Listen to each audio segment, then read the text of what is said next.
sometimes you have to like take a look at yourself and be like, what are my talents? What am I good at? What are my non-negotiables? What will I do? What will I not do? And for me, that was going to be a barrier. Whether it was true or not, it Right. doesn't No, matter. it But I doesn't. made the decision that I was going to have to participate in the entertainment world in a different way than I had first thought. And so what I had to do is look into my imagination and say, how can I participate in this? What I realized is beyond media, beyond politics, beyond anything, the thing that changes the world more than anything is pop culture. It just is. Yeah. If I say, Obama hope, you know exactly what that image looks like. Right. The Shepherd Ferry, it was those posters. There's so many things inside of pop culture that you just can't forget. And so what I wanted my job to be then was, how do I make things that people won't forget? This is Going Rogue, and I'm Jill Demling. Today's guest is Drew Elliot. He's not just a magazine editor, he's a cultural architect who builds viral moments that transcend media. From a kid in Indiana obsessed with entertainment to literally inventing Break the Internet, his approach was ahead of its time. I'd be quicker to look at Disney than at Vogue, because it's how do you build a world, a community, characters, and merchandise. Let's trace his rise from club kid to cultural kingpin as Drew Elliot goes rogue. Hi, Drew. Hi. How are you doing? Is it rainy there too? It is, it's just gross. It's summer and I can't believe that New York, we need the sunshine. I know. We had it Friday, and I was telling the doorman, I was like, I kind of feel bad for the people in the Hamptons, but I kind of don't. And he was like, Their lawns are green. exactly. But I'm so excited to have you on today. You're my first non-Vogue magazine guest. Ooh. Yes, which makes it very exciting. I absolutely treasured the 10 months we worked together at Paper. It felt so much longer than 10 months, by the way. I would fact check that actually. Well, you left October. I couldn't believe it. I felt like I was there for like 3 years. But it was perfect timing. I had just resigned from Vogue after 20 years, and we were set up on a blind date by Mickey Boardman to meet at ABC. And I left that lunch thinking this would be the best boss I've ever had. And then starting there, I just remember two things that you said to me. One was about like dress code, how there is not one, because I was wearing my Vogue work outfit, and you're like, you don't have to dress up here. I wear sweatsuits every day. And then the other thing was, I must have been asking a lot of questions, kind of how it was going to work and what my role was. And you stopped me and you said something like, these questions that you're asking me are coming from a place you were. You don't even have to ask these questions because we're so far from the place you were. I must have been projecting insecurities or things I didn't like about my past experience and hoping it was going to be different. And it was exactly what I needed.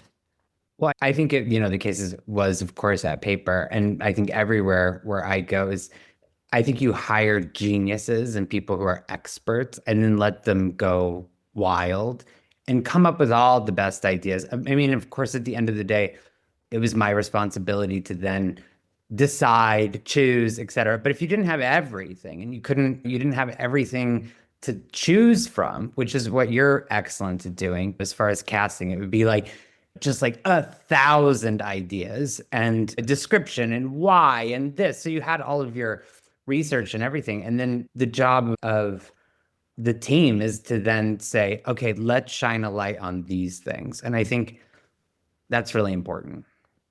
Yeah. And your energy and enthusiasm is infectious. I mean, it doesn't hurt to have a closet of candy as well, but your thinking was go big or go home, basically, and shoot for the stars. And even if, like, for me, I sometimes try to manage expectations, but that wasn't going to work with you. So it's like drinking the Kool-Aid, like the Drew Elliot Kool-Aid in a way that just do it, just try. Like paper's different.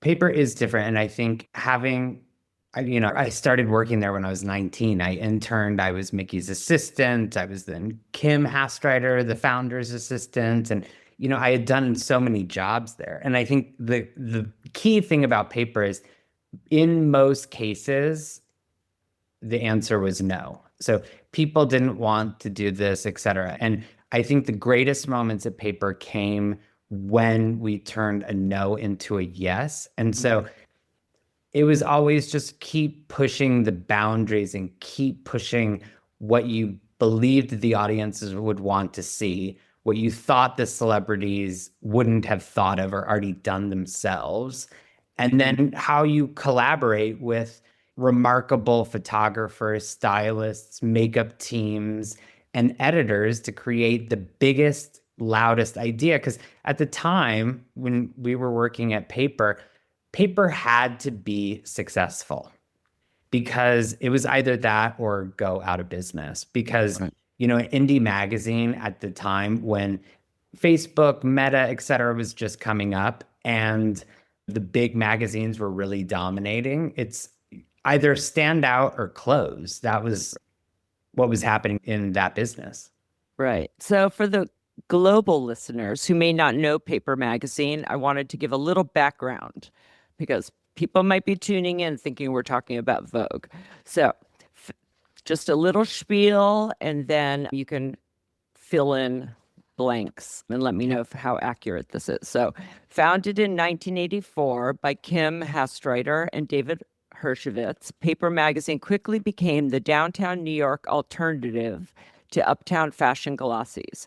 Unlike magazines like Vogue, which focused on aspirational luxury, Paper captured the immediate pulse of what was happening in the clubs, on the streets, in the art galleries, initially as a black and white foldout before evolving into a digital first platform.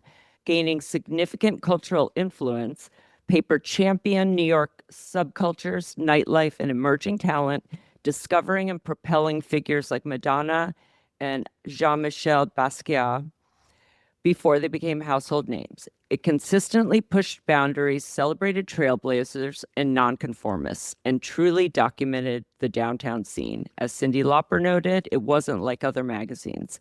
Its natural inclusivity was also key, with Beth Ann Hardison observing they didn't try to be diverse because they naturally were. This core mission of discovery and cultural commentary, alongside its adaptability in navigating the changing media landscape, underscores its lasting impact in publishing. So, do you think that's a pretty good Yeah. synopsis? I think Kim Hastreiter and David Hershkovitz were really doing something very different at the time. And I think downtown was a sensibility that then was scaling globally. So Right. the idea of Soho and the artists, et cetera, when Paper Magazine started in 1984, but they were at the center of it. So it was like Kim was at the Mud Club with Jean Michel, and Right. Keith Haring was her friend. She told me stories of helping him pick up planters that he would then paint, which we then saw in a museum that Jeffrey Deitch had kind of curated. So they weren't reporting on culture. And I think what Kim and David were always about was get people of the scene and then have them tell the story, as opposed to a journalist who had no experience. They would have bell hooks write an Right. article, or they would have these wild characters who are in the nightlife scene, in the fashion scene, but always outsiders write about this. And I think they really captured something that nobody else was doing.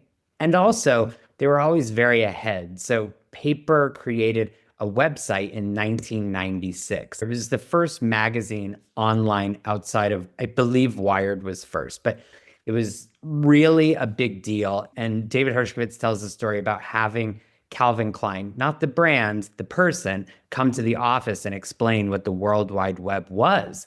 And so they were not just ahead in the articles and the people that they featured, but how they brought the news to people. And I think it's so fantastic, and I'm sure we'll talk about it later, Yeah. is the paper then, how do you translate magazine that's printed on newsstand called paper and turn it into a digital phenomenon. And I love also that Break the Internet was a concept that came out of paper because it really continues to fold media in on itself and still gain an audience that is otherwise leaving the publications like this.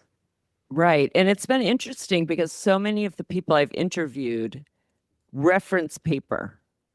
It's Really. either Andrew Bevan read it when he was living in Colorado, or Jimmy Paul. That's how he found out that Orbe was opening a salon, and it was a picture by Mizell in the back of paper, or wanting to shoot for paper or looking to paper for inspiration. So when people have been talking about paper magazine, they're talking about that time of paper, right? So I miss Vogue, but I don't miss this Vogue. I miss the Vogue from 1998 to 2008, that decade. So I'm wondering, do you think the paper that everyone loved and remembers could exist today? Whether it's technology, cultural, political, is there a place for the original paper, and is there a reader for it? I think paper had to evolve. So I think in the original format, it was very local. Like it was like club listings to the day. And it was very specific things that were timely. So in today's world, I think you kind of have to back up and tell less of a, this is what's happening today or this week. And I think you have to tell a story that's a little bit larger in scope. But the reason I loved and moved to New York was Paper Magazine. I'm from Indiana. I started reading Paper Magazine through a recommendation from a friend that I went to camp with. And I started subscribing to it when I was 15 years old. And there are certain pictures that I remember being a 15-year-old being like, oh, wow, that's what New York is like. And it's funny, I have a lot of my issues before I moved to New York, before I worked there. Wow. My mother threw everything away. So there were stickers on the front of them that say, do not throw this away, Oh, because I wanted to remember all yeah. of these things. So it is also what I love about it, because I have the full archive from when I worked there, and some other issues, is it really does capture a moment in time. And I Yes. think that that's every magazine does. It's not specific to paper, but it captures a very moment in time in niche culture, which is so interesting because you see so many of those things that become marketing buzzwords or concepts. Like one of Paper's original taglines, which ran on the spine of the issues, is influence the influencer. That's before influence Wow. even had taken to social media. That was like just word of mouth tastemakers, much less like the concept of what happened to an influencer has exploded. And, Kim Hastreiter famously said, influencers are your greatest insurance policy because they will make sure that you are ahead and can anticipate how things change.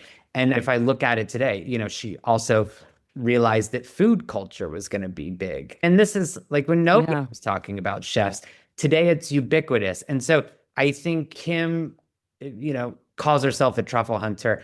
And I think that's a great way to describe it, but she's more than that. I think that she is a genius and a very studied pop culture curator. Well, what you just said made me think about capturing the time. Paper captured the time, captured the people. If you look back, I have the archive of Vogue. The only way I'll know what time period it is either by the clothes they're wearing or just the retro vibe of it. We turned people into Vogue. So it's always a different era of Vogue, not era of culture. But I think there's something magic to that too. I mean, I think that there's something very spectacular about also being able to take people or take things and make them timeless, which to me, specifically a lot of the Annie Leibovitz, photographs, et cetera, like it does involve the people of the time, but turns them into a fairy tale that is a new Mm-hmm. told story, which, when I was a kid and even as I went through my career, I would look at some of those shoots. I know that you did them all. And I'd be like, oh wow, like it's so, I mean, Alice in Wonderland is one that obviously sticks in my head beyond imagination. Is how do you take these fantastic cast of people and turn them into Alice in Wonderland? It's something that lives in your mind forever. And I think Vogue could always tell those stories where no one else could because they had the access to these people Right. and they would be in a single picture, whereas paper would have to put them on the cover and do all these things. Vogue could have them on a side page and millions of dollars to make these Ex fantastical things happen. And we were doing it like we would beg, borrow, and steal from friends, ask people. We would get locations for free. At paper, it was challenging, but I think people wanted to participate in that and help make sure that artists who may not have been seen before really had the opportunity to be found. It was interesting and not getting ahead of myself, but there was a moment where paper did pause after I left and said that it was closing its doors. And I ran into Casey Neistat. And for those of you who don't know, Casey Neistat is extremely famous. He's an artist, he's a filmmaker, he's also a YouTube creator. Yeah. He was really one of the very Yeah. He lived across the street from me in Tribeca. Yeah. and he lived in across the street from Yeah. paper. And I Yeah. think one of the things he said to me, which really stuck with me and will never leave me, is he said, it's just so sad to me that no one will ever be discovered by paper anymore because I was, and that's what helped me really legitimize and launch my career. And that's really interesting is not only did, as editors, we think, oh, we're shining the light on these people and they're becoming, but it's a really big part of so many people's stories that you don't realize. Oh, absolutely. Even when I was there, Little Nas, but Bad Bunny, those were digital covers that ran before they were anyone. I know, So, Megan Thee Stallion. I mean, yeah. there were so many that it was before these. I remember Cardi B just coming for a meet and greet in the office. Come say hello. When I was there. Lizzo. Like, it's like, people would come by. I remember sitting on, it was literally like the lobby was no larger than a postage stamp. Yeah. And there was a little tiny couch there. I remember Adele coming through. I remember all these people, Troye Sivan. It was like all these fabulous people who wanted to be a part of the Be with the culture. cool kids too, because listen, the people reading paper are the people they're trying to reach. So that's a different too. I mean, obviously Vogue.com was able to reach a whole audience or reader that didn't buy the magazine. So, I mean, I could totally see that. But let's start at the beginning because it's interesting that you said you were reading paper because I didn't even know that. But many of the guests I've had knew at a very young age what they wanted to do, whether it was they didn't know exactly, but they had a passion for something, but they didn't really figure out what it was, or Orlando starting to cut hair at 14 just because he didn't like the barbers. And I asked him, what was it about cutting hair? He's like, I don't know, but I cut my substitute teacher's hair, like everybody. And then like Brian Coates watching Elsa clinch at 6 in a small town in North Carolina. It's been very interesting. And a lot of the writers I've talked to wanted to be actors, wanted to be performers. There was a whole, performance aspect that I know you have too. It's interesting because today, actually, my friend Bijou Phillips is arriving at my house. We went to camp together and we went to acting camp together. And she's coming today so that we can go take her daughter to acting camp. Which is really interesting. And interestingly, that's at that same acting camp called Stage Door. Yeah. That's where I discovered Paper Magazine from David Skorpowski, who worked at Vogue. And so that's how he didn't work at Vogue. When he showed it to me, we were 15 years old. Yeah. But all of those dots connect. And then it's like, that's how I really started building my community and understanding like what kind of like media's role in entertainment was. And then you fast forward, Bijou was on the cover of Paper when I was there. And all these characters come in and out of your life and you re-greet them. I had incredible parents. Let's start with that. My father was working at Indiana University. My mother was an artist. My dad was in finance. So it was finance and also art and like coming together. And so I had incredible parents. And I remember as a kid my father did the New York Times crossword puzzle with a pen every Sunday. I mean, this is like the kind of person. And on the back of that crossword puzzle and in that section was an ad for Stage Door Manor. And so for a year, I begged to go because I was like, I think that this is where I belong. And when I was 10 years old, they took me and dropped me off in the Catskills to go to acting camp. And I went every year I could. I went for 8 years. But not only did they always invested in the things that I was interested in doing. And That's amazing. one of the pieces that was hard is, when you moved from elementary school to middle school in the school district where I was in Bloomington, Indiana, you went to a very large school. It really didn't have a theater program, didn't have any of the things that I was interested in. It was really just sports fields.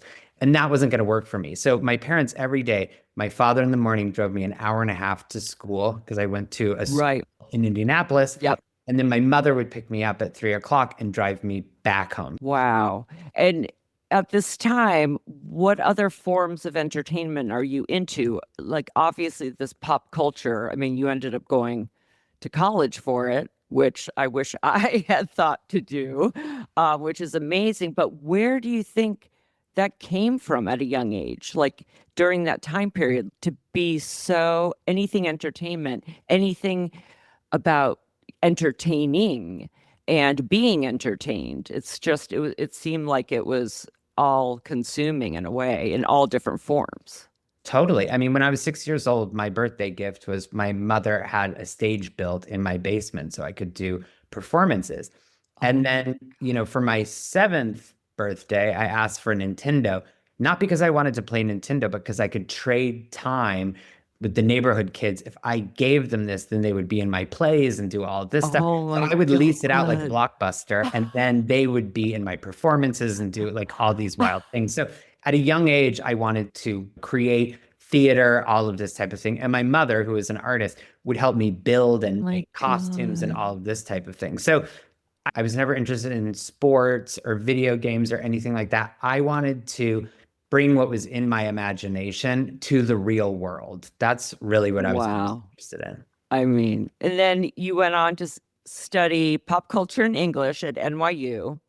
I went to a really special program called Yeah. Politan at New York University. And the idea is you come up with an idea and then you can work within any of the schools in NYU and create a major. Mine was pop culture and what makes something famous, which, all of Oh my my friends, et God. cetera, they're like, that's such a lofty thing. Like you could never turn that into a career. But I had the vision that I could. I What were did. you thinking still at the time, though? Performance? Because what you were doing is putting things in your head out there, but you were involved versus being on the other side where you're promoting or shining a light on someone else. I mean, obviously, the creativity is a huge part of that, but it's not, it's different. What did you think you wanted to do for a job with that major? Well, I graduated in 1999 from high school. And so I was thinking about this in advance. And, as I came to New York, et cetera, I think, and this is a reflection of how the times do change in a progressive way and hopefully don't go backwards. But, I knew that like I wasn't going to be able to pass as a straight like hero. And, I wanted to be like a movie star. And I realized that wasn't going to be possible for me. Like I was too queer. I was too gay. It's just like I couldn't mask that. And I'm glad I never did. Right. And so I realized I'm not going to be a successful actor in doing the things I want to do, but I want to be part of show business. And So you really I knew understood that that. Wow. Wow. because I would see people, specifically queer, characters, and they were a caricature of what was actually happening. There was very little representation of No, actual, you're right. like, Maybe on Broadway. I don't know when Rent came out. I can remember Rupert Everett and that one movie that everyone was like, the gay friend. But other than that, you're right. it was very femme, it was very Yeah. this. Of course there were, and I'm stereotyping, but I'm No, saying of the course. thing that I saw where you could be an actor and make lots of money and be like on the marquee, like you were then gonna have to play kind of like, a smug, snarky gay.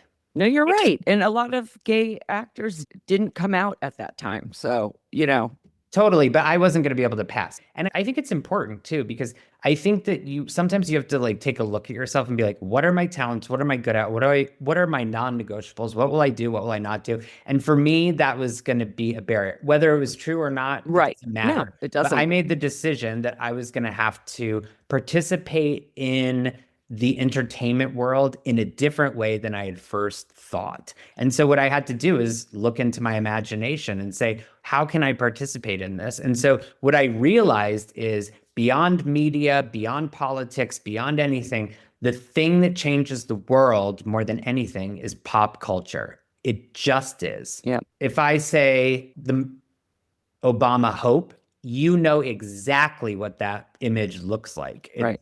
The Shepherd Ferry, it was those posters. There's so many things inside of pop culture that you just can't forget. And so, what I wanted my job to be then was how do I make things that people won't forget? To graduate, you must have had to hand in a thesis paper. Do you remember what you focused on at that I time? do. I'm just curious. I do. So you do what's called a colloquium. And basically, throughout your time at Gallatin, you have to read 200 books, and they have to be of the greatest books, and they have a list, and you have to read these. And then you have to weave them into a narrative that explains, your position. And so mine was, I'm sorry to get very, very academic, but No, I'm it was interested. about the panopticon, which is this concept of putting one guard in the center and you couldn't see him, and then making the jail around it circular so that they never knew, and did everyone behave if they felt they were being watched. So then what I compared that to is reality television. And at the time, it was all about the Osbournes and all of this. This was reality television at the time was about to burst open and become massive. Nobody knew the name Andy Cohen yet. So it's like Right. it was about to be huge. And so that's what I wanted to focus on is, does the camera change the reality and does it create the pop culture? That's what I focused on. And so then what you do is you write this paper, you link it with all of these books, and then you have 4 professors that you've had throughout your time. And they basically spend 2 hours asking you questions to be able to defend what this is. Oh my gosh. Intense, That intense. is intense. And then during this time, so you have very supportive parents, which is it truly is a gift. I mean, it can make or break a kid, their soul. Sometimes it's not out of anything other than fear of your child's rejection, but it's so important. So while you're at college studying Just really quickly, yeah. I saw this meme and I think I don't know if it's a meme but it said, don't be your child's first bully. And to Wow. me, that was like, I was like, and see, I never experienced this. I mean, sadly, my parents passed away when I was super young, 4 years apart. By the time I was 30, 31, I had lost both my parents. But what I realized is I was so lucky to have the ones that I did, because in my formative years, in the years where I really needed to like come out as queer and do all these like life-changing things and also develop my imagination, they were there to help garner, to do that. The rest of it I could do on my own. So what was the transition like when you got to New York? Like, what was that first couple weeks like there? And that leads into the club kid. So this is the time period they call the second generation club kid. And I know that time period. So when you graduated high school, I was in my second year at Vogue. I was just getting promoted.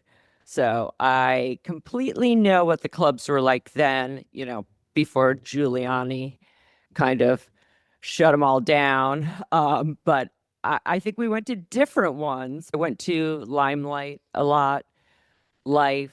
I did, Moomba was cool then, I mean, Lot so many places 61. I Yeah. wish I had gone, Yeah. but they were no longer around. But, I was very lucky too. My parents would bring me to New York like 3 or 4 times a year to go see Broadway shows. And Oh, so I knew what I great. was getting into. Yeah. I had lots of friends through Stage Door. Natalie Portman went to Stage Door. So it's like I had developed a community in New York City, even as a young person. And then, of course, I had studied the notes of paper. And so I knew I had to go to the Pat Field store on 8th Street. And I knew she was doing Sex in the City. And I knew like all these things. I just had a list of things that I wanted to Yeah. do. I wanted to go to Spa nightclub. I wanted to. So yes, New York University was where I was attending in the school, but I think, it's obviously a university that's not gated in. It's the Right. city is your campus. And I really took that to mind oh, I can learn things not just in the classrooms, but what I then walk right out on the street of is like culture beyond your imagination. And my job was to explore all of that. And where it landed me was in downtown culture in Soho. And it landed me on the footsteps of Paper Magazine and then at the banquettes of every nightclub in New York City. So how did you go about getting that internship? So that was at 19. And at this point, you're still in school. So you're a full-time student, also working in the clubs, Yes. or at least having fun in the clubs and interning. So how did that all work? How did you even get that internship? I mean, it must have been a fucking dream. You know what I mean? Like, To be honest, I didn't even know what an internship was, and I didn't know that existed. right. And so my advisor at New York University, she said, "I have someone who's interning at a magazine called Paper." And I was like, "I love Paper." And I was like, Yeah. "What does interning mean?" And she was like, "It means that you go and you work for free and you learn things and you get credits." And I was like, "I absolutely want to do that." And she's like, "I'll connect you with the people from Paper." And this woman, Diane Drennan, who I worked with until she did my exit interview at Paper, but she hired me as an intern and I was on the next day. And what did they say you were going to be doing? Like, Nothing. what was your day to day juggling everything? It was everything. That's what was Oh so my magical God. about it. It was some days I was literally hand delivering magazines. Some days I was doing clothes returns. Some days I was on sets. One day I was doing an event. It was like whatever you can do. And I remember Mickey gave me an assignment. Like it was research the concept of fashion and uniforms. And so I went to the NYU library and I studied all these things and I looked up all this information and I built this whole thing out. And he was like, I noticed that you haven't been working on this. So I just wanted to check in. And I like pulled the file drawer and I was like, here, this is all the research. Everything is done. Because it is also to know, obviously, we were all using the internet and the internet was massive. But at Paper, only half the office could use the internet. So from a certain time of day to a certain type of day. And then the other half of the office could use the Oh, internet for certain parts of the day. So if you were stuck in a part of the office where you couldn't use the internet, then you had to wait. And so I couldn't do this because I needed to finish this assignment while doing other things as an intern. And so I just went off and did it in my own time because I was worried you couldn't use the internet. right. And you could go to you at school. And Yeah, what's crazy is that what you're doing at Paper is feeding into your whole major. totally. I Totally. mean, that is, And it do was you then feel like linked you, because also yeah, Paper covered nightlife all the time. And that's where I started meeting all the nightlife people. And then you could say, oh, I work at Paper. And even if you're an intern, that was cool. right. And then were you kind of a club type kid growing up? Were you the kid that went, I don't even know where there be clubs No, near where you were? I don't. Because you don't There weren't seem like I clubs. still can't picture you like with Richie Rich or something, in my head. Because I don't know. I That's who just, I was with. I remember yeah. I went to Spa, which was like kind of like the place of the moment. And I remember I had, saved up all my money and I bought a Vivian Westwood sweater. And I remember Kenny being like, "Is she Westwood?" And I was like, "Yes." And Kenny was like, "Come sit with us." And then I met Amanda Lepore and Richie Rich and all these people. But I diligently went to these clubs by myself and just wore wild clothes and did all until I started making friends. And I did. And I was way out of my comfort zone. But I was like, I know that these people, not just the club part of it, but I knew that it's where all the kind of like artists and cool people went to hang out. So it was kind Yeah. of like the off-duty hub. And so I Yes. knew not just that I wanted to have fun, but I also knew that it was going to be a culture of people that I would then want to bring into my real life. No, for sure. And I remember I went to college in upstate New York, and it was a super conservative college. And I'd wear Betsy Johnson cat suits, and everyone was wearing flannels and hiking boots. And I just wasn't going to conform to people I didn't respect. And that didn't mean I didn't respect them as humans. I didn't respect their style, and it would have been so much easier to just conform. But during the summers, I would live in Boston and go to all the gay nightclubs, and I felt like I met a group of people that I felt comfortable with. I felt like I didn't have a group at college. And also, when I first moved here, I didn't know anyone, and I found myself at Lot 61 by myself and met Amy Sacco, not realizing she was the owner, and asked if I could buy her a drink. And right then I was in the group. And there is something about kind of doing that by yourself too. Really finding people that you feel are your people versus finding yourself in a group of people that aren't necessarily your people. You have that chance when you're new somewhere to start over. Yeah, and I feel very lucky that I was embraced by that whole group. And I remember when I turned, I don't know, 22, I had a huge dinner for my birthday, and my parents came from Indiana.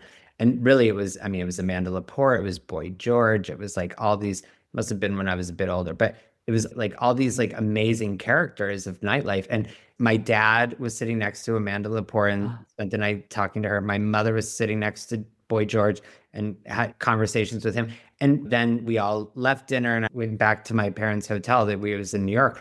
And they were like, wow, you really found like a spectacular community of Wow. really great people. And at the time, my boyfriend, whose name's Mac Dugan, and my roommate, Amy Phillips, we created a group. We called ourselves the Trinity, and we would do major nightlife. I mean, we had a 3,000 person party on Sundays, a 1,500 person party on Fridays. And Mackie and Amy and I, we all lived together for like 10 years.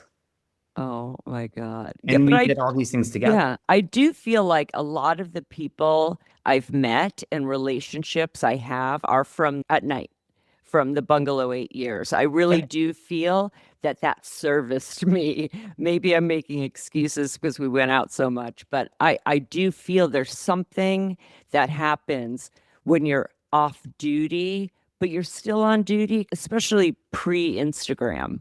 Those days where you're all just, it doesn't matter who you are, except when there's a bodyguard standing in front of Ashley and Mary Kate Olsen. But other than that, everyone is They went to open. be free. And I think also, Yeah. I mean, social media was beginning, but that moment where it started to capture what was happening in the moment and pulling in the cancel culture and all of this and people being embarrassed.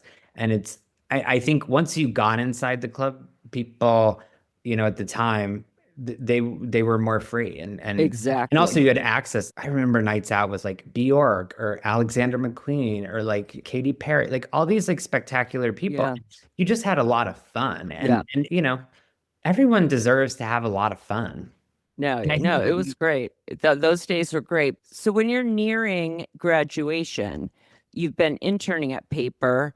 Are you thinking, I'm going to get a job there? Do you have a clear sense of, okay, this is a profession I should go for? Are you thinking magazines? Did you apply anywhere else? What's your strategy at this point? so I knew that I wasn't going to get hired at Paper because Paper never had any money, never ever ever had any money, and so I was like, I knew I wasn't going to get hired, so I went and I found a job at the Soho Grand, and I was going to work for Tommy Saleh. He's a spectacular, really curated nightlife, and was really important in the music scene in New York, and so I was going to go work for Tommy, and I came into to Kim's office and I said, I am leaving. I'm going to go work. I mean, I had signed the documents. I had like been through the HR experience and all Right. that stuff. And I was really like, okay, this is what I'm going to do. And then Kim was like, this can't happen. So my first job was Kim's assistant because her assistant left simultaneously. And so I got a job at Paper. And I think my salary at Paper as an assistant was, I think it was $18,000 a year. That's not so bad. I think for Anna, I was like 26 or something. I know, but that we're not talking the same time period. Still definitely. So it's like and yes, it's a different time Oh, period. you're I mean, right. can you imagine living in after taxes for, for No. under $1,000. I mean, Oh basically at the no. end of the day, you would get $900 a Oh month. yeah. Oh no, no, no, no. So Yeah, I had to that's work in nightclubs. That's why I did work in nightclubs, and I made a fortune working in yeah. nightclubs. Oh my God. Okay, so now you're at Paper. You worked there for about 6 years, from intern to assistant to marketing director. In 2007, you left for Ketchum's brand experience division, then the audience in California. So, what was driving these moves? Were you ready for something bigger? Did you see what could happen and Paper wasn't ready yet? So I Yeah. worked at Ketchum for a year, and I wanted to go work in like a bigger company and work with bigger brands, because also at the time Paper was also consulting for brands and helping brands be cool and relevant to this influencer audience before that was a thing. And so I went and worked at Ketchum, and the experience was spectacular there, but I realized that corporate PR was not going to be for me. So I went back to Paper for I can't even remember, 5 years. And then when I was there, I realized the one thing that I really didn't understand in a very dynamic way was social media and digital, because yes, Paper was on those channels, but there wasn't really like someone who understood the ecosystem and at a scale that I thought that I needed to understand. And through some other projects that I'd work on, I met this man, Oliver Luckett, and he actually bent my mind. He reminded me a lot of Kim Hastreiter in the way that he's like a genius. He really understood the internet in a way that no one I had ever met did. And, he was one of the geniuses behind, the social architecture and putting Mm. Disney on social and really driving phenomenons. And so I really knew that I wanted him to be my teacher. And so I was like, I want a job here. In 2 weeks, I had given my notice and I was on my way to California to go do Oh that. my And God. I worked at this agency, which was started by Sean Parker, who, of Napster fame and so many others, and was eventually on the executive team of Facebook. And then Ari Emanuel, who was Mm. the icon, the Ari of Hollywood, and then Oliver Luckett. And they came together, and the idea was to take celebrities, turn them into media properties. So we took all of Ari's clients and movie companies and brands and turned them into publishers, which was native to what I did. And my job was to get brands to participate in it. So I had all these celebrities and all these brands and all these things that I could put together. I really learned pop culture and how to turn it into a media business through a celebrity or a famous IP. And that was transformative. It was the most transformative job I've ever had. So is that when you've been quoted saying you'd look to Disney before you'd look to Vogue to learn to build something, to get, apparel, to make it bigger, a whole place you want to be, not just read. Well, I mean, we could do a whole podcast on Yeah. about Disney, but I'm not like a No, Disney adult, no, it's but just the I'm obsessed. comparison. Yeah, I'm obsessed with Walt Disney and the concept, like things like the Disney princesses. Yes. It's making these ideas turn into intellectual property, which Right. then could be merchandise. Yes. And this is what I think is so often brands, publishing companies, or whatever consumer product brands, they really focus on the industries that they're in. And I always think that you should look outside. And for me, Disney is always a blueprint brand. Right. I mean, you've said I wanted to do something disruptive. I knew I could game the internet in an interesting way. I know that's more related to when you go back to Paper, but even just you were forward thinking. It was kind of like, in my opinion, you just needed the tools to build what you had in your head, like those performances you did, right? You had it in your head. You just needed to get the people to do it. I have something in my head that I know I want to create or do. Now I need to find the tools to do it. Exactly. Yep. I'm not an artist. I can't draw. I can't make anything. That's not what I do. I'm not a mathematician. I'm not a data analyst.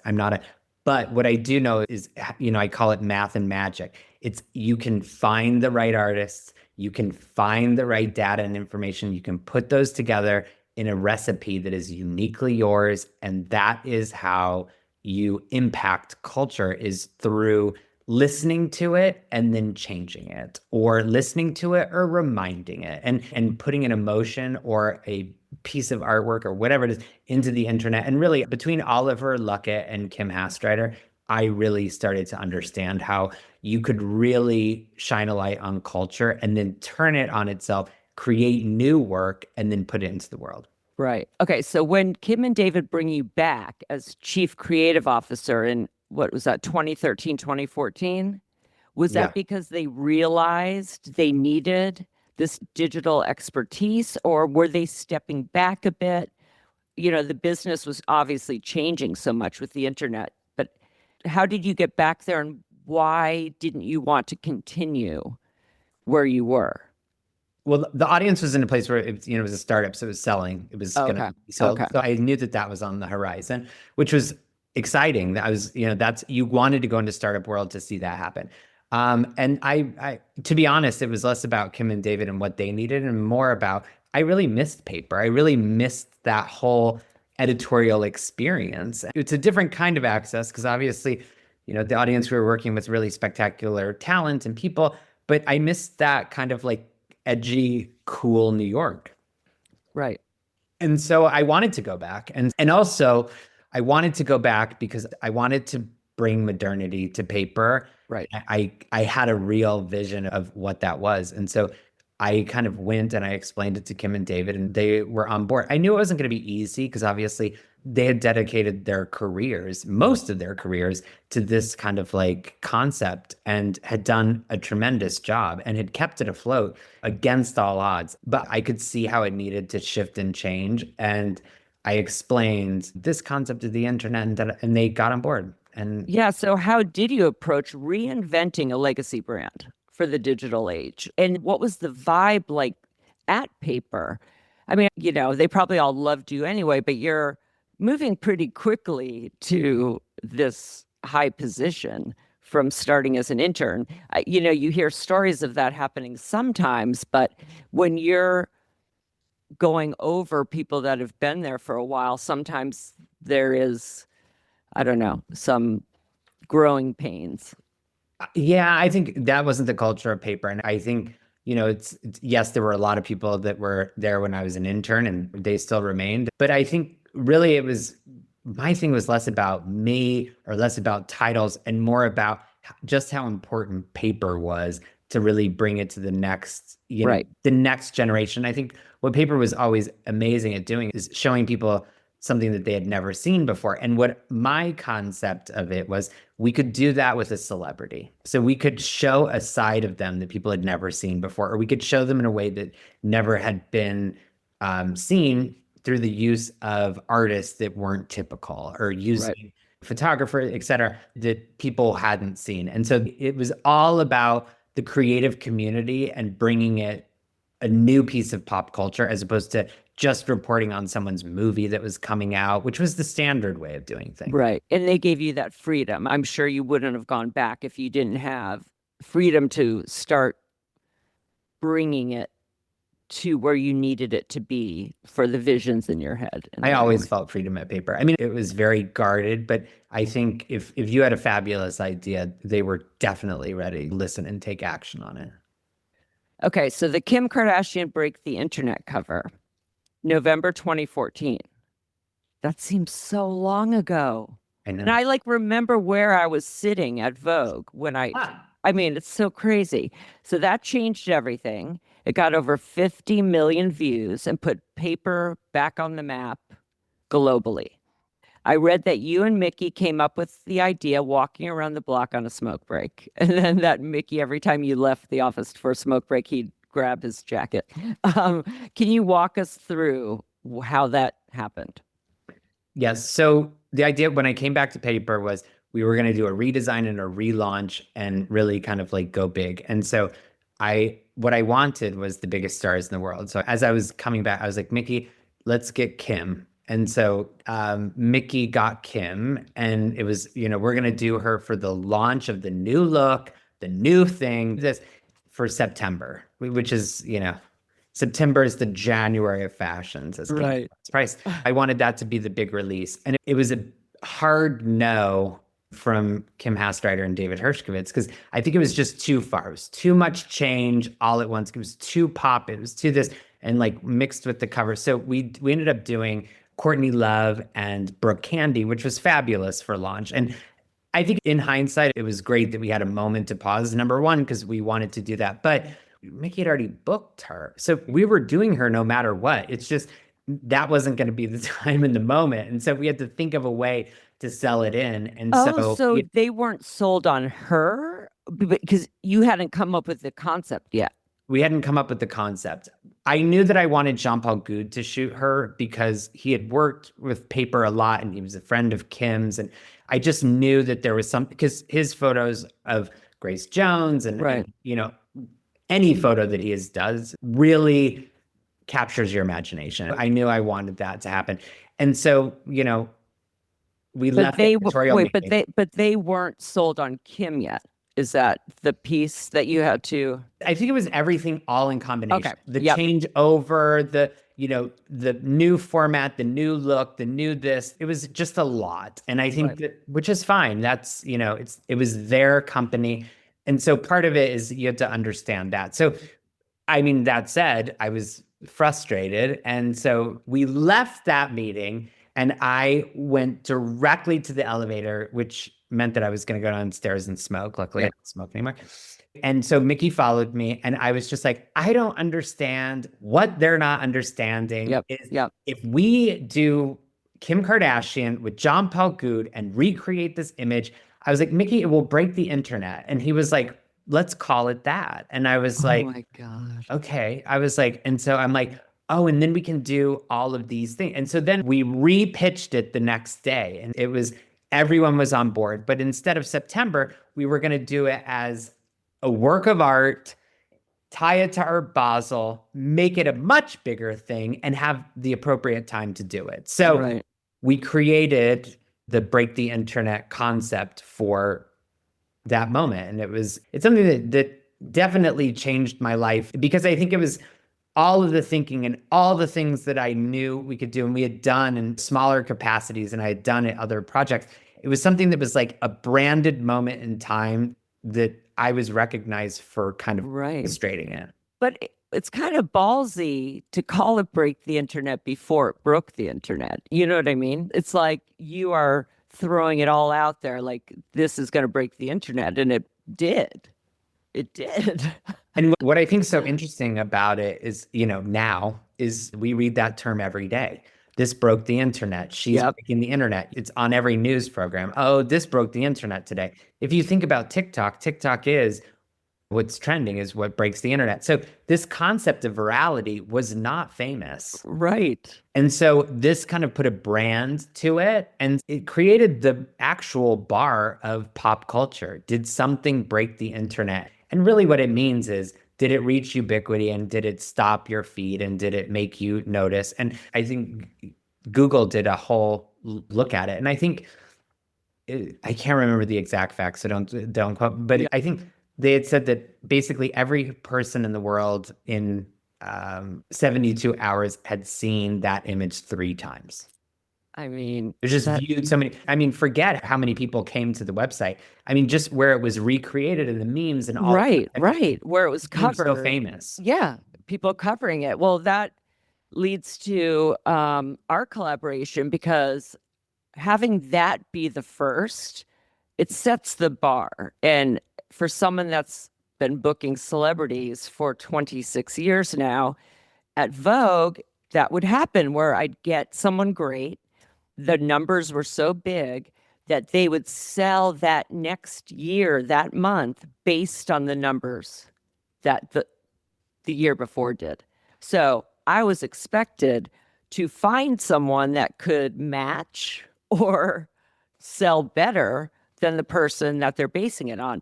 So therefore, I'm the kicker and I'm also the one moving the field goal. So there is pressure to have it live up to that cover.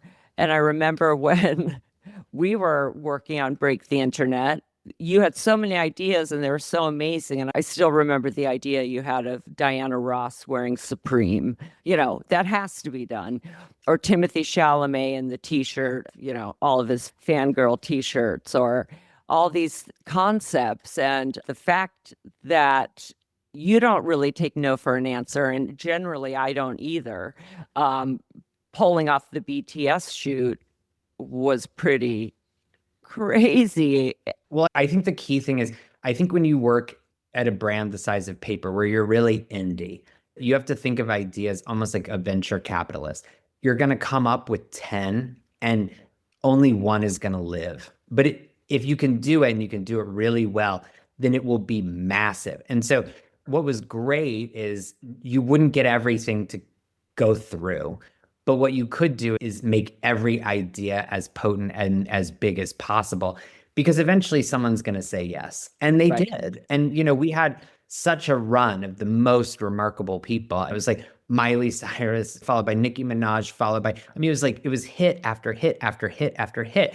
And once you start gaining a momentum, then everyone wants to be like, oh, how can I be involved in this? How could I do something that's really different? So it's a little bit less talking into, which that's what you had at Vogue. You had the establishment and Right. legitimacy of Vogue.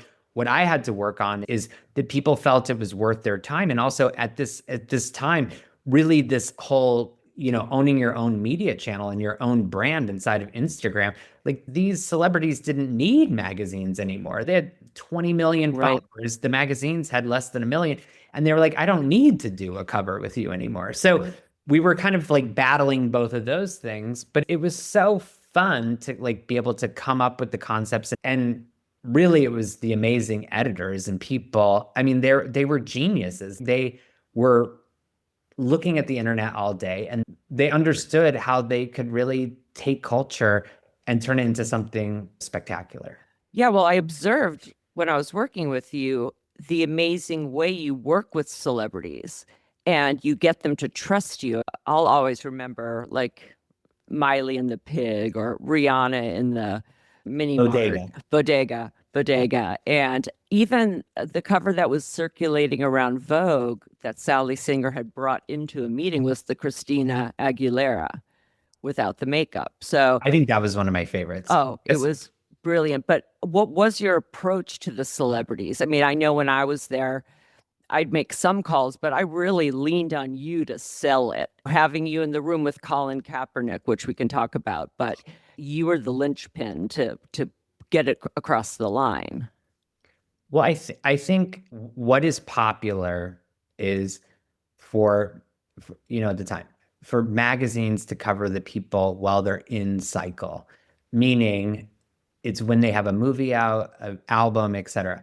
My goal was to do them when they were not in cycle, because then they didn't have these teams and this image to uphold and all this. Right. Then they could just be the artist and play. And so usually I found people when they were in its peaks and valleys. And so usually I found them in their valleys when maybe they were working on an album, didn't have anything out. And usually at that time, they're very vulnerable, right? They're feeling like they're not being seen, but Right. they crave that. But at the same time, they're not in a machine that is rolling like a steam engine of promoting a movie or promoting an album or this. Right. Yeah. Hopefully they're on hiatus during the valleys. That's when the team's like, well, we need to hit this demographic for this type of movie. Exactly. And everything you say has to be very curated because you have a box office to protect.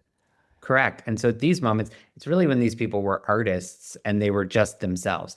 And then you can really and then if we could meet them and we could talk to them, then we could really make these things happen. And also, I think everyone at the time too, it was almost like their brands were so strong, everyone needed reinvention and disruption, no matter how famous they were. And so that's really what people either came to Paper for, or Paper came to them with the idea. And so I was lucky in that sense. So when you were talking about Kim earlier, and then Miley kind of falls into this too, her cover, how did you balance being provocative with being responsible, especially when you're dealing with social issues that comes with Colin? It's a fine line where it could go too far be too provocative, but somehow you kept it the perfect balance. Yeah, I think it's intention. I think with all these talent, what I wanted them to do is just have their greatest moment with us. Yeah, That's all that's I what you wanted. always I said. wanted them Yeah. to be happy. I wanted them Yep. to love the pictures. I didn't want them to feel ick or I didn't want them to feel bad about. I wanted them to love everything we did. And so when you integrate them into the process, it's nobody was told what they were going to do. It was like we would pitch them and like a news. But You wanted me. Colin's a perfect example. So we can kind of take people behind the scenes of that. So first we had Zendaya. So that was the first cover I did with you, which is I still love. I have all of them, you know. I just love them. I mean, the quality is so good too. Fancy. They've stayed alive. But then we were thinking about September simultaneously. But Zendaya's important because Yeah. Zendaya herself is making an enormous shift because she was going from being quite wholesome to euphoria. And I love that shoot.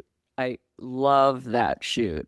All red in the boxes, It's seriously beautiful and also breaking out of the box, her Disney box. There's so much to that.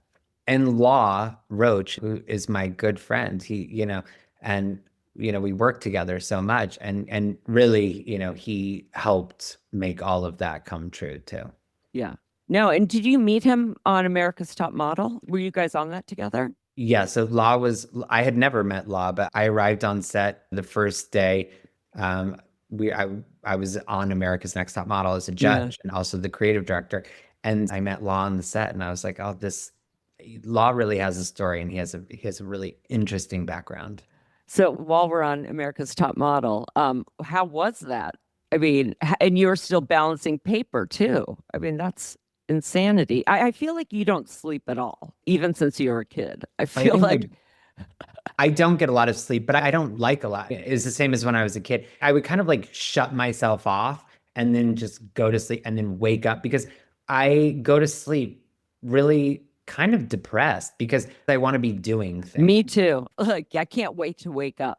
Yeah, it's like it's not that I can't sleep, it's I Yeah, want to sleep. So exactly. it's like I love that kind of thing. It's where I really like spend time finding things and looking at things and thinking about things and connecting dots. And if, for anyone who's worked with me, they know that a lot of my emails, not out of disrespect, but come at this time because this is where I have time to Right. sit back and sit in my thoughts and think about it. But yeah, Tyra Banks following the Break the Internet, she reached out and was, who are the teams behind this? We went and I met Ken Mock and I met Jamie, who's the producer. And really my job for that show was to come in as a creative consultant and to create, new look, new feel, new set, new logo, and also help revise like who the talent was, like as far as Mm. the photographers, et cetera.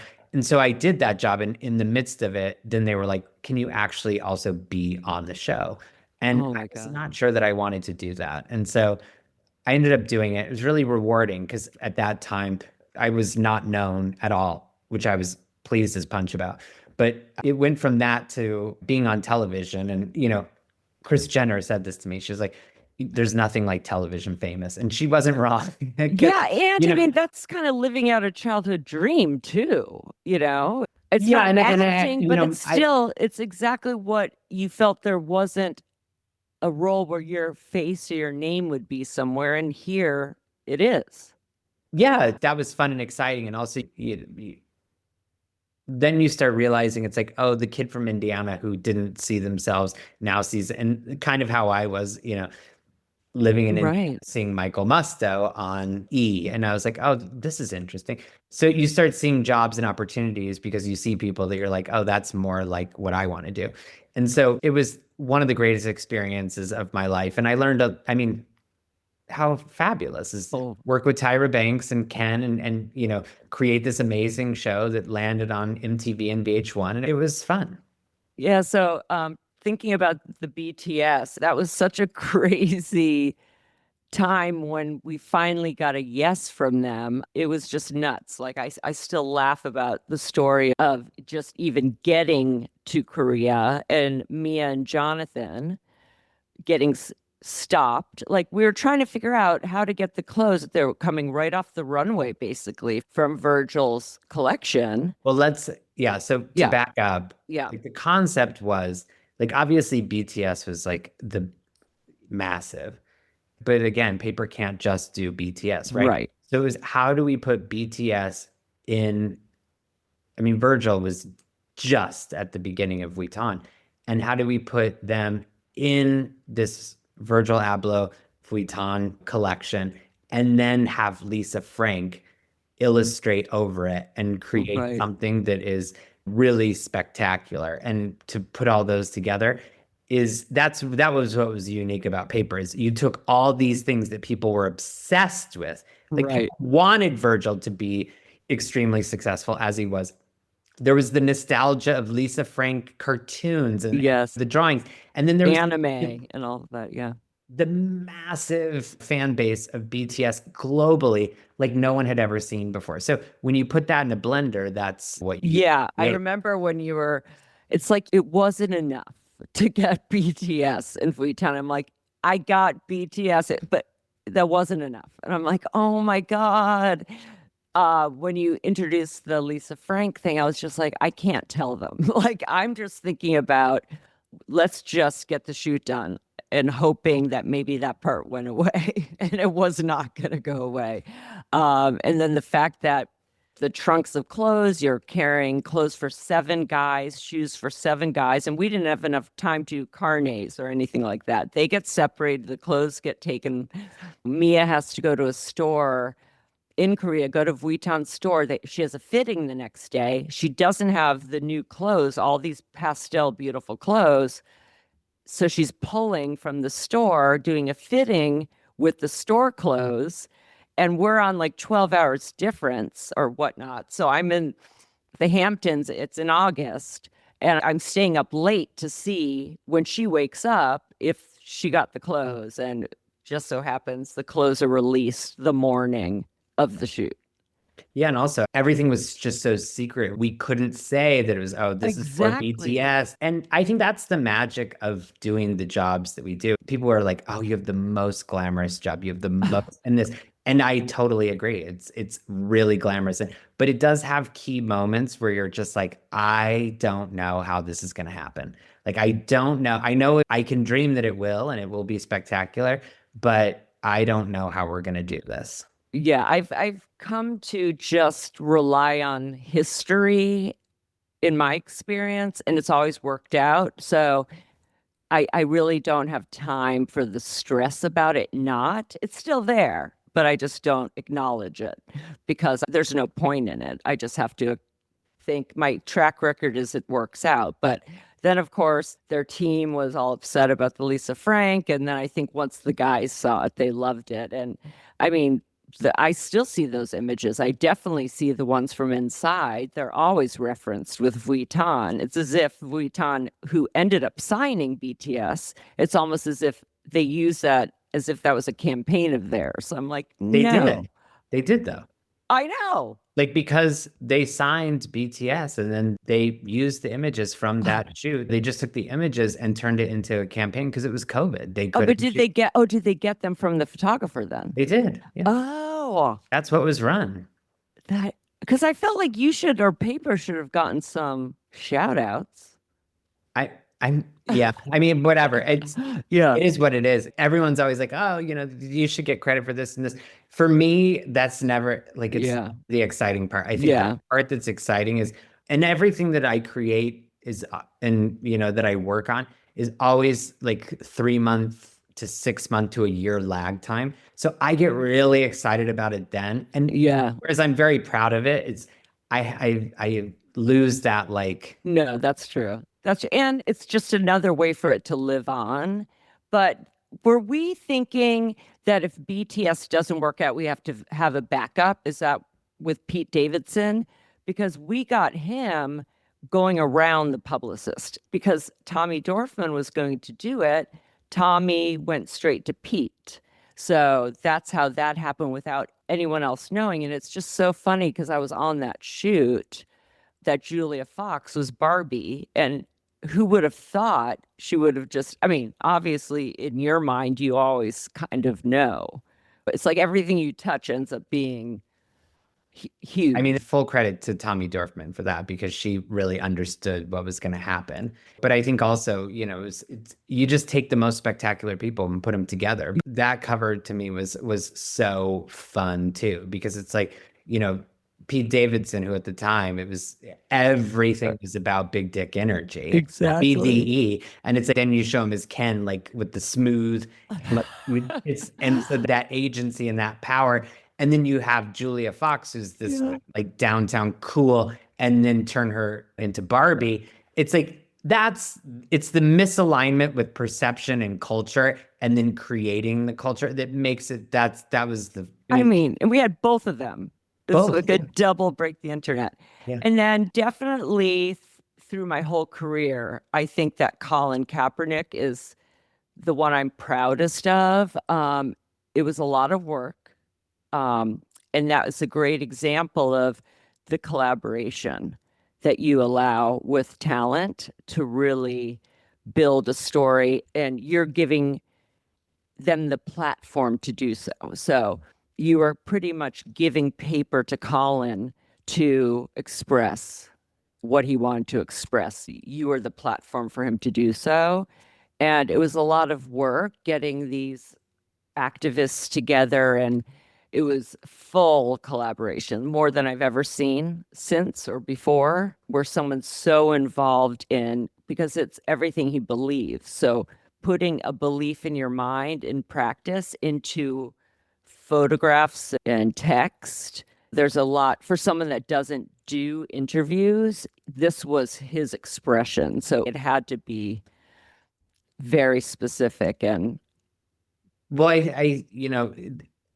really the concept of that, it goes right back to Kim and David is you take people who are in the middle of doing something really important and have them write articles and bring it to life and be on the front lines. And they're not journalists, they're not editors, they're not photographers, but they have a story that they need to tell. So how do yes. you have someone who has a story that needs to be told who's not a writer do that? And that's exactly what we did with Colin. And it was a really important time. Obviously, Colin was doing really remarkable things. Yeah. And I think giving him and his community an issue of paper really unedited by the editors and really left to him with us more as a guiding hand to help of the mechanics more, I would say. Right. Not the Exactly. ideas, the mechanics. Exactly. How do we make Yeah. it happen? Logistics almost. And I think Colin and his team and everyone who contributes to that was spectacular. Nessa, they did such a spectacular job. It was a really something that I was excited to be just in the room for. Oh, yeah. I think if you sit in a room with Colin, you are different. Oh, You yeah. behave I mean, different. seriously, just for people that haven't seen this, it was a know your rights. And he chose the people he wanted to represent the pillars. So we had the exonerated five for you have the right to be free, you have the right to be healthy as Taraji P. Henson, you have the right to be brilliant, Dr. Angela Davis, who finding her was hard. And then she was like, can we do it at the Coffee Bean? And I was like, no. And Sean Theodore was amazing, literally trying to get all over the country to get everyone. You have the right to be safe, Tarana Burke. Just listening to these video interviews that Colin did with each of these extraordinary people moved me. I'll never forget it. You have the right to be loved, Nessa. You have the right to be courageous, Eric Reed, who was playing at the time, who was a close friend of Colin. You have the right to be alive, India Moore. You have the right to be trusted, Ava DuVernay. You have the right to be educated, Yara Shahidi. You have the right to know your rights, Brian Stevenson. And getting him to Brian Stevenson, the timing of flights alone, where it was these in and out, and it happened. We did it, and I saw Colin probably a year ago I mean, I've seen him more recently, but I haven't talked to him. But I saw him in a restaurant down in Tribeca, and I went up to him and we talked about it. And he still said how meaningful it is to him. Like it was the most meaningful thing to him.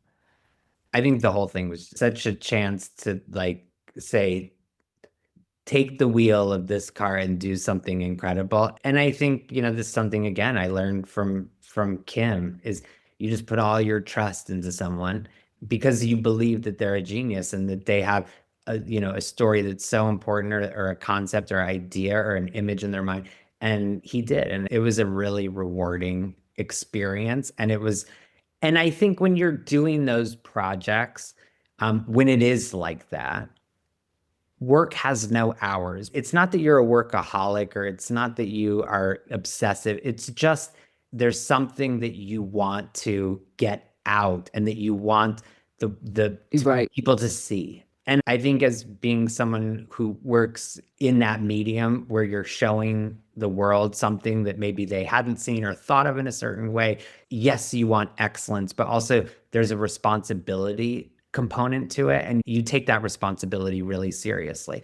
And I think it's those moments where you understand just how important it is to let other people absolutely drive Oh, drive it. absolutely.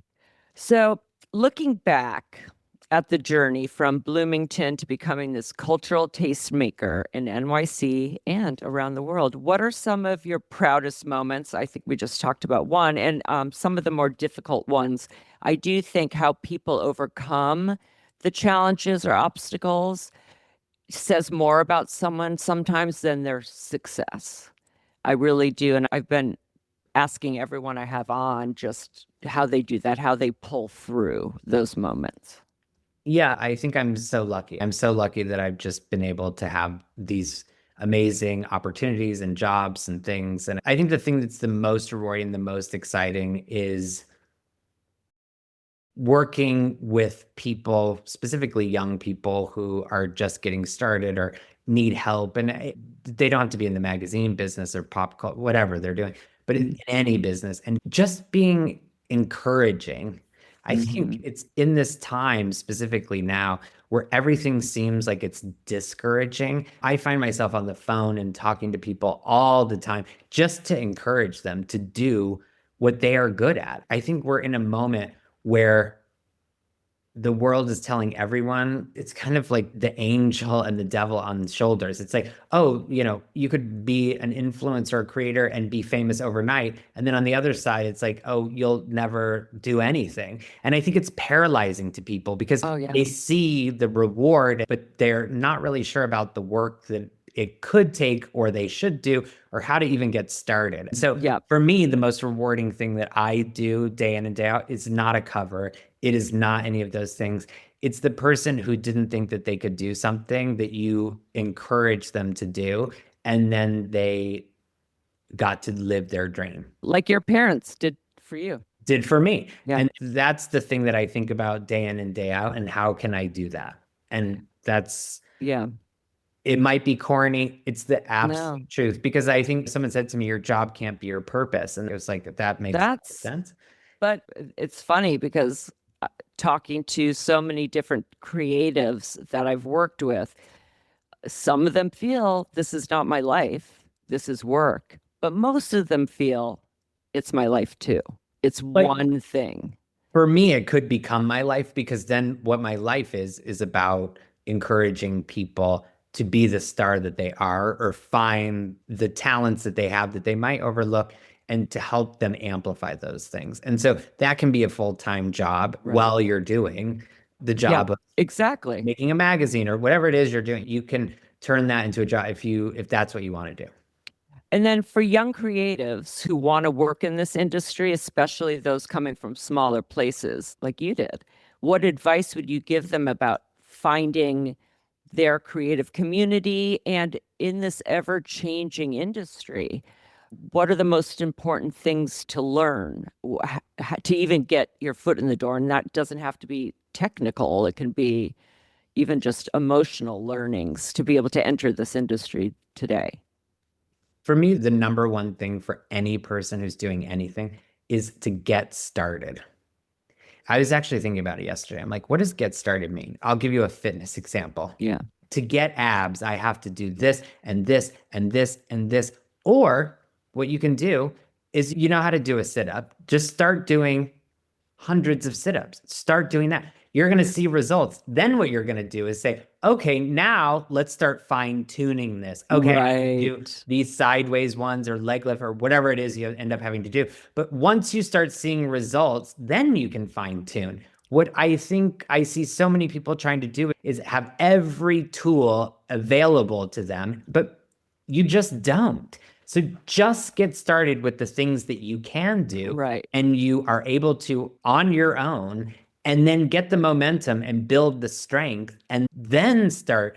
People will notice. No, They'll and you know notice. what? That just made me think about something because, a Carla Martinez, editor-in-chief of Vogue Mexico or Orlando, and Gabby Carifa Johnson talk about the importance of interning, assisting, to get the mentorship, where they see a lot of people today wanting to kind of jump over that, just jump right into the top position and skip those years. And it's not just for a year, like Leslie Fremar says, it's for years of just practicing under someone, observing how other people that you respect are doing it, and not to think that you can cut that corner, right? To get the abs by spray painting them without actually doing the sit-ups. Also, yeah, I was walking on the street yesterday. And I was listening, this woman was explaining her whole life to the street, to as we were Yeah. walking. Yeah. And I overheard her because you couldn't not. But she was saying like, "Oh, my boss asked me to get them, a coffee, and this isn't my job." And I was thinking about that, and I'm like, I get that. It's not your job. Nothing is your job at any point. And it's like, to this day, I get my boss's coffee. I get my coworker's coffee. Right. It's just, let's do this together.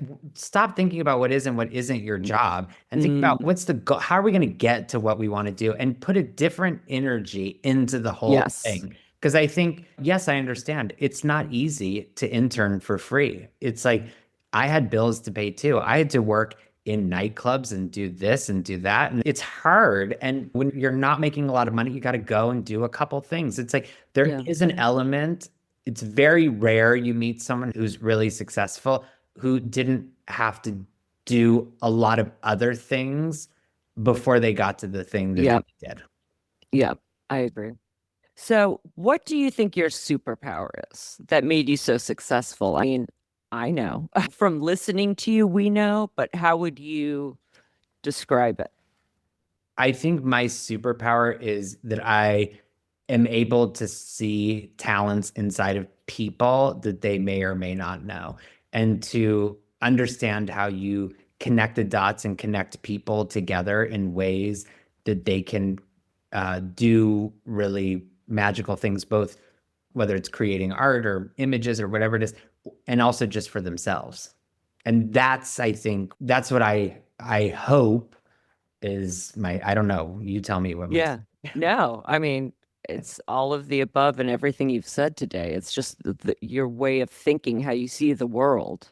It's your compassion too. I just think how you run an office, and for all the young people that are there to feel nurtured, many of whom didn't have parents like you. You spread that, you pay it forward in a way that I haven't seen before.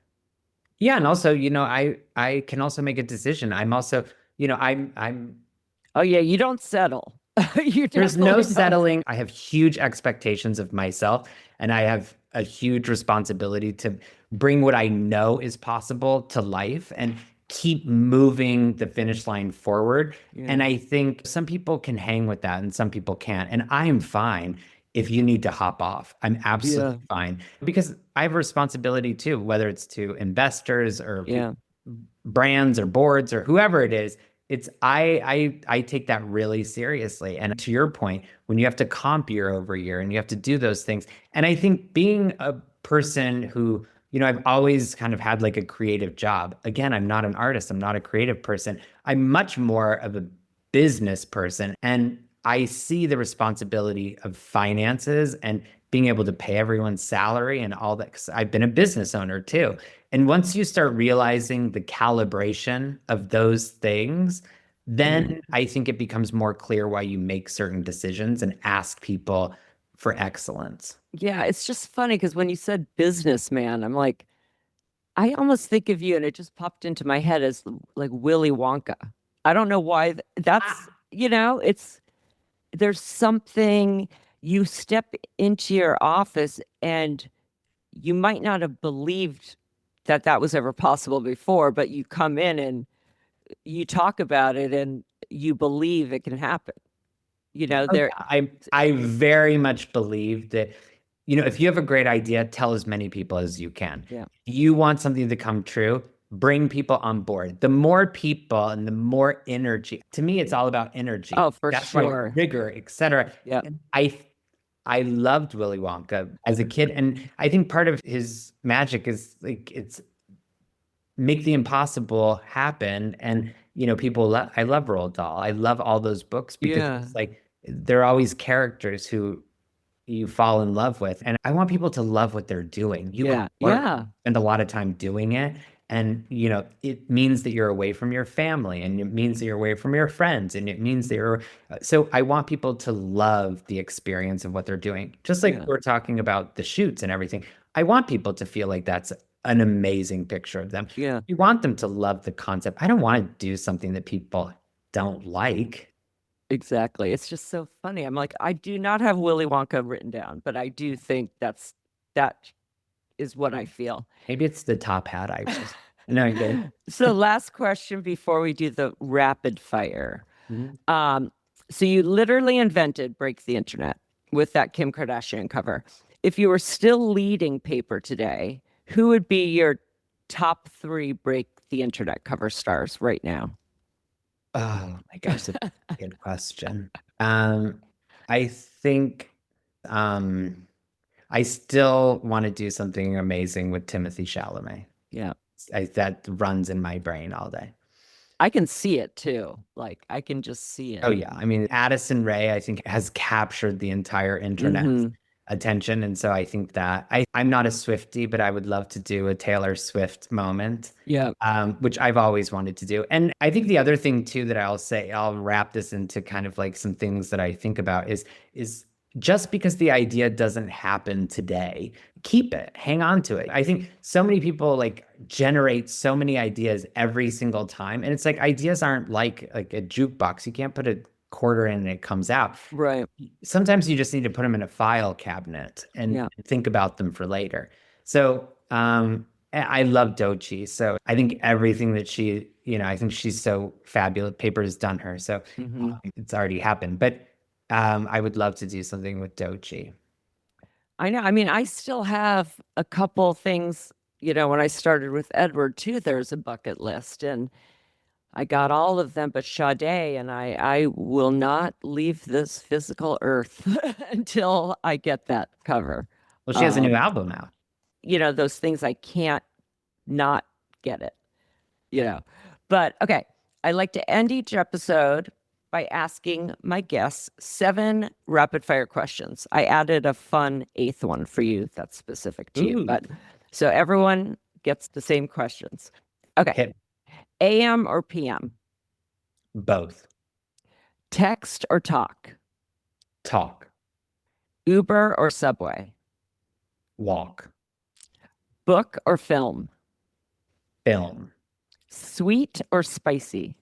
sweet, Spots or stripes? spots. Top or bottom? No comment.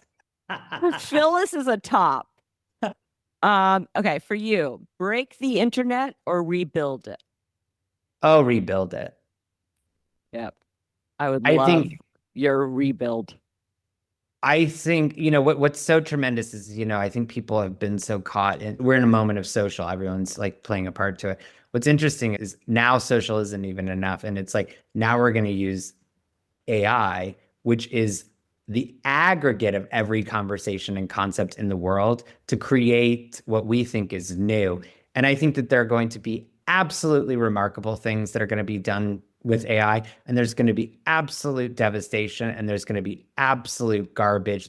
It's going to be the curation of the internet on itself is absolutely going to change the world in a way that Yeah. is so drastic. I think nobody is ready for it. And that is what I think, that's my whole new obsession. Yeah, I mean, my obsession is to get an AI of just me, of all that's in my brain, to be my assistant. Well, the best thing you can do is things like this, is put as much information into the world that is from your point of view, and that's what makes AI powerful. So for instance, like speaking of Kim Kardashian, she will be the greatest engine in AI because there's so much content of her point of view of the world. It's all about invisible information. How much information can be linked all together through your point of view? But right, if you can make sure they're gathering the truth. We have a big problem in this country, and right now, truth, true or false, and it's also aggregating everything. So we, that's Yeah, I think the key thing about anything is when something is going to happen, you have to understand what is your role in this and how do you help shift it and shape it? And how do you, anything is, COVID, for example, it was a complete absolute crisis and it was devastating and it devastated so many things. At the same time, it created new behaviors and new opportunities, new jobs. People who wouldn't have otherwise had been able to do something, they were able to do it, whether it was spend more time with their family or right. create a brand that they had wanted to because they were laid off. So we have Yeah, to look at these moments and how do you take something and turn it into more of the design of what you want as opposed to let right. something happen to you. I think the key thing is, Harness, let harness it. not let things write our stories. That's not what we wanted to do. No, that makes perfect sense. And going back to your amazing quote, I wanted to do something disruptive. I knew that I could game the internet in an interesting way. Disruption in an interesting way. It's almost harnessing it and then using it the way you want to use it. Well, I think there's nothing stronger than fan culture or like pop culture. Like when there is the momentum of like popularity and excitement, good or bad. And I think that that's what's interesting about the internet is, conversations that are negative are equally as powerful as positive because they Right. get glommed together. And in a time that's very polarized, like those two things happen simultaneously. Either you're for it or against it. In the terms of break the internet, people were like, oh, well, it can't break the internet. There's no such thing. And some people were excited about seeing if it could. It didn't matter. It's fake anyway. So it's like you go and you do it, and that level of conversation makes things popular. What you want to do is to actually make people stop and think or admire or hate or love whatever it is that you're doing. Yes, indifference is the devil. You want love and hate is what you need to sell. And my fear is that so many people are making the lowest common denominator and the indifferent version of everything. And I think what we're going to see, and what I hope and what I feel is in the culture, is that we don't want that. Right. I don't want what everyone else has. Yes, I might want the same Stanley Cup, whatever it is. Yes, I might want that. But on top of this, we need new things. If you get into a situation where you're allowing the algorithm to do these things, you want what the person sitting next to you has, you want what all these things, then you become paralyzed to innovation. And I believe that the way we move forward and progress on everything is through being innovative and doing things that are remarkable. And for me, when I look at it in the world, we have such a small time to make an impact. And it's less about legacy, but it's more like if I want to spend my time doing something that it's not just hype or popularity, it's just that makes people happy. So to wrap up, why not teach a course and be a professor for a year? I just thought about it. You go back to NYU, do a sabbatical to NYU where you can teach the generation that's right there ready, and they're the ones that, they're going to be there when we're not. I think it would be very powerful, or at least a master class. Come on, Drew. Um, I mean, Have, essentially, I'll do anything I'm asked to do. So it's like I'm happy to go do any of those. I think right now what I'm focused on is how do I continue to serve in this purpose, which is to help people identify their star. And I think that's what I want to do. And yeah. I think the other part, I have no design of this career. I have no job that I need. I have nothing that I want. I'm just open to whatever it is, moves me. yeah, and it'll happen just by living. You've found your way to the people that are like-minded, and you've taken them a step further, and that has led to something else and something else. So, And I've been lucky that I mean, it's not that I came up, I learned this from all the people I've worked with in the past. It's like so many people gave me a chance and gave me opportunities that I learned just how important that is. And I think the internet seems so daunting and so massive, but also it's like you can reach out to the people who are your idols. You know, yeah. I remember writing Baz Luhrmann and I was like, oh, I have an idea for you. He didn't know me. And I wrote him this letter and immediately it was like, let's talk about this. And you have to have something or an offering or a spark or something. You have to get these people's attention. But I think Mm, everyone everyone's ready to like listen and to find someone who's curious. right. The next idea, a new idea, a fresh idea. Yeah. The next amazing person, the next genius that's going to change everything. I think it's, what I'm getting older. It's like I don't know like I depend on all these people to say like this is cool or this is corny or this is weird or this doesn't like this is doesn't work. So you have a certain point of view, right? I have Right. my point of view that I developed and grew up with, and it's like now there are new points of view. You got to listen to them. Yeah. And that's what I always loved, those meetings with you. The floor was open. Literally to everyone. Yeah. To It didn't everyone. matter what you did or what, because if you were part of the purpose or the crew, I expected everyone to participate. Right. No, and I that's always do. amazing. Well, I so appreciate you doing this. You're such a fascinating person. You just have an optimism and just energy that can change a lot and does change a lot. So I appreciate it. Well, just to add in one more Yeah. thing before we go, Yeah. Add anything because I everything's remember when the meeting of us was getting set up, and I remember I I was like so nervous because I think so many of the projects that you had worked on at Vogue, like really shaped the reason why I even want to do so many of the things that I do. Yes, there are the ideas, and yes, there's the fashion, and yes, but like the true connector and the thing that makes it's the talent. Like talent and working with talent is one of the hardest jobs because talent has a vision and they have something they want to do and they have something, et cetera. And it's very complex. And I think you have made a career of working with extremely talented people and understanding why they're stars or going to be stars or, need a cover or whatever. And I think you've always done a tremendous job. So I was always so like, oh, wow. And I remember going to that meeting and I was like, wow, like this could be transformative. And it was.